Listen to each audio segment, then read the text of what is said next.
दोस्तों, किसी भी देश का भविष्य इस बात पर निर्भर करता है कि उस देश का अपना एजुकेशन सिस्टम कैसा है। आखिर वो कौन सा क्वालिटी ऑफ एजुकेशन अपने देश के नौजवानों को दे रहा है, किस तरीके से स्किल डेवलपमेंट कर रहा है अपने देश के होनहारों को, ताकि आने वाले टाइम में जब उनके ऊपर अपने देश की जिम्मेदारियां उनके कंधों पे आएंगी तो आखिर वो किस तरीके से अलग अलग विभागों में अपना योगदान देंगे, या आने वाले समय में अपने देश की प्रगति के लिए किस तरीके से उन्होंने जो अपने छात्र जीवन में जो शिक्षा ग्रहण किया था उसका वो मैक्सिमम से मैक्सिमम आउटपुट ले सके।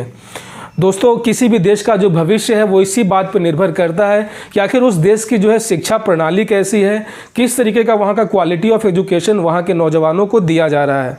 क्योंकि आने वाला टाइम जो है एक तरीके से कह सकते हैं वैश्विक ग्लोबलाइजेशन का है। आने वाले समय में बहुत सारा रिसर्च और डेवलपमेंट होने वाला है।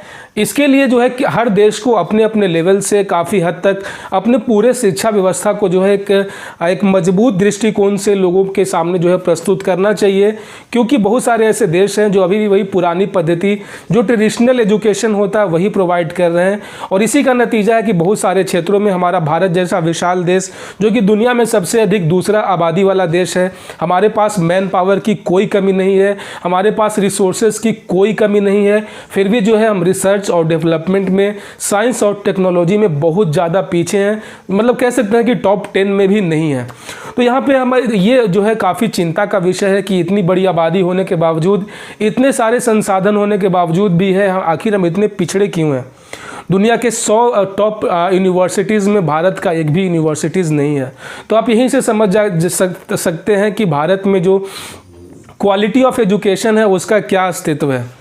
दोस्तों, अगर मैं कुछ अगर तुलना करूं, तुलनात्मक दृष्टिकोण से अगर बात करूं, तो एक देश है जिसका नाम आपने ज़रूर सुना होगा, स्विट्ज़रलैंड। स्विट्ज़रलैंड की कुल आबादी जितनी है उतनी आबादी अपने साल हर देश में जो है इंजीनियर पैदा करता है। आप लोग समझ सकते हैं जितना एक पूरे देश की आबादी है उतना हर साल अपने देश में इंजीनियर जो है वो प्रोड्यूस होते हैं, पास आउट होते हैं। फिर भी रिसर्च और डेवलपमेंट के मामले में स्विट्ज़रलैंड नंबर 1 पे है, और हमारा जो रैंक है वो टॉप 10 में भी नहीं है। हम भारतीय लोग बहुत गर्व करते हैं कि भारत के बहुत सारे लोग जो है अलग अलग बहुराष्ट्रीय कंपनियों में बहुत ऊंचे ऊंचे पद पे हैं। जैसे गूगल के CEO सुंदर पिचाई भारतीय हैं, माइक्रोसॉफ्ट के CEO सत्यम नडेला जो है भारतीय हैं, और हम लोग इसी गर्व में जो है फूले रहते हैं। लेकिन हम ये ध्यान नहीं देते कि उन लोगों ने भी अपनी उच्च शिक्षा जो है विदेशों से ही ग्रहण की थी। अगर वो भारत के एजुकेशन सिस्टम पे भरोसे रहते तो कहीं ना कहीं जो है आज वो इस मुकाम पे नहीं होते। भारत में है शुरू से जो है शिक्षा पे उतना ध्यान नहीं दिया गया है। शिक्षा पे, स्वास्थ्य पे, इंफ्रास्ट्रक्चर पे जो है कभी इस पे कोई खुलकर बात नहीं किया गया है। जितनी भी पॉलिटिकल पार्टीज़ होती हैं, सरकारें, आज ये सरकार आया कल वो सरकार आया, उनका कोई भी मैनिफेस्टो में कि उनका कोई भी एजेंडा इन चीज़ों के ऊपर नहीं होती है। उनका सिर्फ और सिर्फ जातिगत जो है समीकरण या फिर जो भी आप लोग समझ सकते हैं कि क्या उन लोगों का मेन मोटो होता है। कुल मिला जुला के अपने देश में शिक्षा पे कोई बात नहीं करता, स्वास्थ्य पे कोई बात नहीं करता। और फिलहाल जो अभी कोरोना का भी काल चल रहा है, ऐसे में लोगों को जो है मेडिकल फैसिलिटीज़ का क्या अहमियत होता है, स्वास्थ्य संबंधी जो भी उपकरण होते हैं इसका क्या महत्व होता है, ये हम लोगों ने बखूबी इस चीज़ को जाना है, समझा है। तो आखिर ये इसका जो है कह सकते हैं ये नौबत कैसे आया, आखिर क्यों हम भारतीय लोग हर चीज़ में इतना पीछे हैं। बात करें अपने मोबाइल फ़ोन में तो जितने भी एप्लीकेशंस हम लोगों ने रखे हैं उसमें 99% जो एप्लीकेशंस है वो सभी विदेश के हैं। ऐसे ऐसे छोटे देश जो कि हमारे एक राज्य उत्तर प्रदेश से भी कहीं ज़्यादा छोटे हैं, वो जो है साइंस और डेवलपमेंट में जो है काफ़ी ज़्यादा आगे होते हैं। वहाँ पे जो है लोग कम उम्र में ही नए नए टेक्नोलॉजी विकसित करना शुरू कर देते हैं। वो तमाम तरह के ऐसी गतिविधि में शामिल होते हैं जिस तरीके से वो अपने देश के इकोनॉमी को ग्लोबलाइजेशन के इस दौर में काफ़ी आगे लेकर जाते हैं। हमारे देश में क्या है कि शिक्षा बिल्कुल का जो पैटर्न है वो बिल्कुल सेम है, अमीर हो गरीब हो वो सभी जो है तमाम मतलब कि उनका सिलेबस है वो बिल्कुल सेम ही होता है। कुछ ऐसी चीज़ों पे ध्यान नहीं दिया जाता है जो उससे आने वाले समय में उसको इस्तेमाल हो। उदाहरण के तौर पे मैं खुद एक इंजीनियर हूँ, मैंने भी 4 साल स्टडी किया है। और मैं आपको सच बताऊँ तो जब मैं जब इंजीनियरिंग कॉलेज में एडमिशन लिया था तो मैं काफ़ी ज़्यादा एक्साइटेड था कि वहाँ पे जो है अलग अलग चीज़ें जो है सीखने को मिलेगी, अलग अलग रिसर्च होंगे, अलग अलग वहाँ पे मैं खुद को डेवलप कर पाऊँगा। लेकिन अगर आपको ये जानकर ताज्जुब होगा कि फर्स्ट ईयर में जब आप इंजीनियरिंग कॉलेज में दाखिला लेते हैं तो वहाँ आपको कौन कौन से सब्जेक्ट पढ़ने पड़ते हैं। आप सोचिए कि आप इंजीनियरिंग कॉलेज में दाखिला लिए हैं और आपको जो है बायोलॉजी पढ़ाया जाता है। बायोलॉजी जिसका दूर दूर तक कोई इस्तेमाल नहीं है। इंग्लिश पढ़ाया जाता है, चलो ठीक है, इंग्लिश थोड़ा सा ज़रूरी होता है, बहुत सारे ऐसे लोग जो हिंदी भाषी होते हैं उनको ये पढ़ना चाहिए।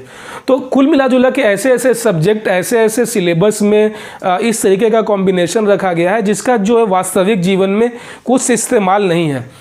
अगर हम और बिलो जाते हैं तो 11-12 की बात करें तो वहाँ पे सारा जो है फोकस है physics, chemistry, mathematics, integration, differentiation या फिर जो भी तमाम चीज़ें ऐसी होती हैं जो आप अगर आप डिग्री लेकर आप जब बाहर निकलते हैं, जब आप रियल में जब आप इस फेज़ में आ जाते हैं कि अब आपको जो है कुछ करना है, कुछ अलग करना है, तो आप जब उस फील्ड में जाते हैं नौकरी के लिए तब आपको वहाँ पता चलता है कि आपने जो भी शिक्षा ग्रहण किया था अपने कॉलेज में, यूनिवर्सिटी में, उसका 1% भी आपको वास्तविक जीवन में यूज़ है।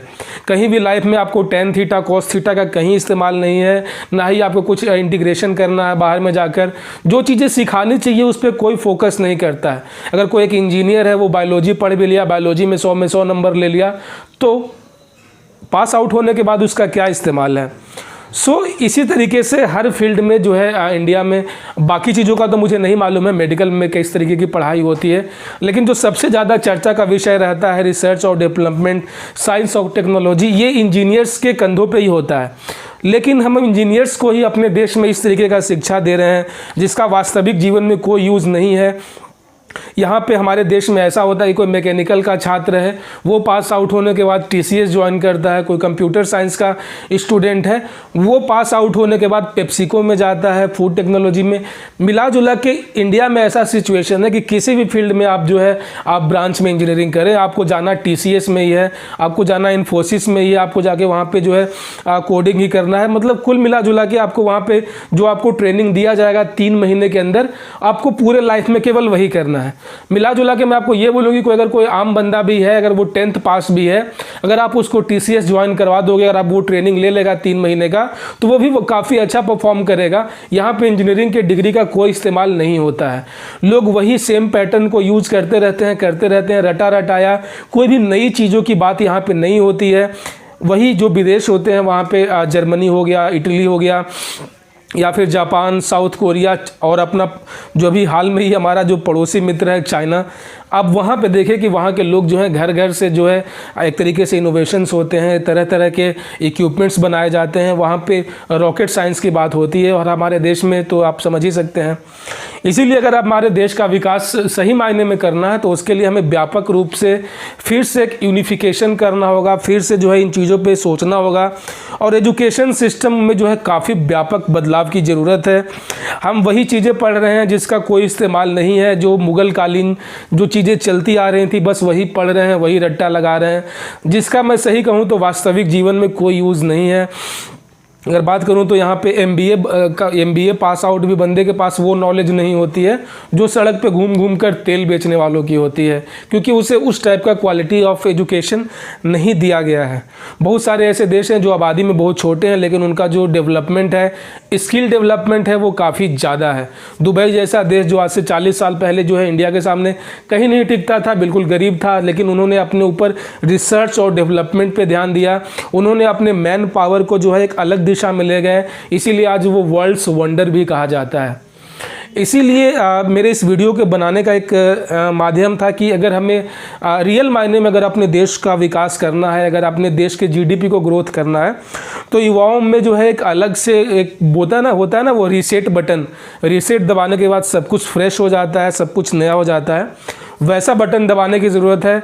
और अपना शिक्षा व्यवस्था में जो है व्यापक बदलाव की ज़रूरत है।